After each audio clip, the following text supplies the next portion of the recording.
তো hello everyone, সবাই কেমন আছেন? আশা করি সকলেই ভালো আছেন। তো আজকে আপনাদের দেখাবো মোমো তৈরির রেসিপি। তো আপনারা ভিডিওটি না টেনে সম্পূর্ণ ভিডিওটি দেখুন। প্রথমে আমি কাঁচামরিচ নিলাম, তারপরে একটা পেঁয়াজ কিমা করে নিলাম ভালো করে, তারপর এক স্লাইস গাজর ভালো করে কিমা করে নিলাম। এখন কিছু বাঁধাকপি আমি কিমা করে নিলাম। তারপর 150 গ্রামের মতো চিকেন আমি ভালো করে কিমা করে নিব, যাতে সব ইনগ্রেডিয়েন্টস ভালোভাবে মিক্স হয়ে থাকে। এখানে আমার 150 গ্রামের মতো চিকেন আছে। এবারে আমি কয়টি উপকরণ মিক্স করে এবার প্রথমে দেব চিকেন পাউডার, তারপর কালো গোলমরিচের গুঁড়া,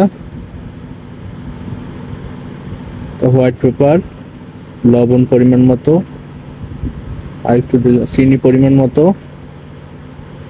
সয়া সস পরিমাণ মতো, ম্যাগি সস দিলাম একটু,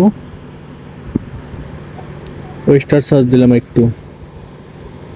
তারপর এটিকে ভালোভাবে মেখে নিতে হবে। তারপর একটু কর্নফ্লাওয়ার দিতে হবে, যাতে আপনার মোমোটা ভালোভাবে জমাট বেঁধে থাকে। তো আমার মোমোর খামির জন্য প্রথমে আমি একটু গরম পানি নিলাম, তারপর পরিমাণ মতো লবণ দিলাম, এবার একটু অয়েল দিলাম। তারপরে এটা ভালোভাবে মিক্স করে তারপর আমি ময়দা দিয়ে দেবো। ময়দাটা ভালোভাবে মিক্স করে নিতে হবে, জানি পারফেক্ট খামির হয়। তো আমি খামিরটা ভালোভাবে মিক্স করে নিলাম। এবার খামির তৈরি হয়ে গেল, এটা রেখে দিতে হবে 5-7 মিনিট। তারপর আমরা রুটি বানাবো। তারপর ছোট ছোট করে রুটি বানিয়ে নিতে হবে মোমোর মতো। আমরা যেভাবে মোমো বানাবো সেই অনুযায়ী খামির করে ওই রুটি বানিয়ে নিতে হবে ছোট ছোট। আপনারা বানিয়ে নিতে পারেন।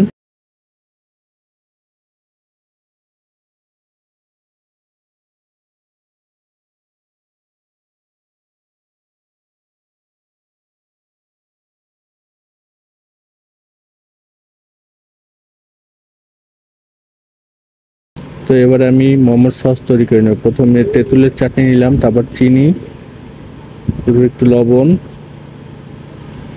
একটু সয়া সস,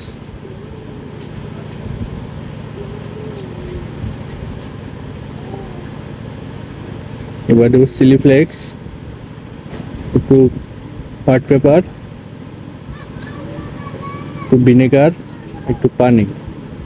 এবার দিয়ে আমি সম্পূর্ণ ইনগ্রেডিয়েন্টস মিক্স করে নেব। একবার একটু চিলি সস দেব। হয়ে গেল আমার মোমো সস। তো আমার মোমোগুলো এবার হয়ে গেছে। এবার আমি একটা প্লেটে উঠিয়ে নেব। তো গাইস, আপনাদের যদি ভিডিওটি ভালো লাগে পাশে থাকা বেল আইকনটা অন করে দেবেন, চ্যানেলটি সাবস্ক্রাইব করে দেবেন প্লিজ।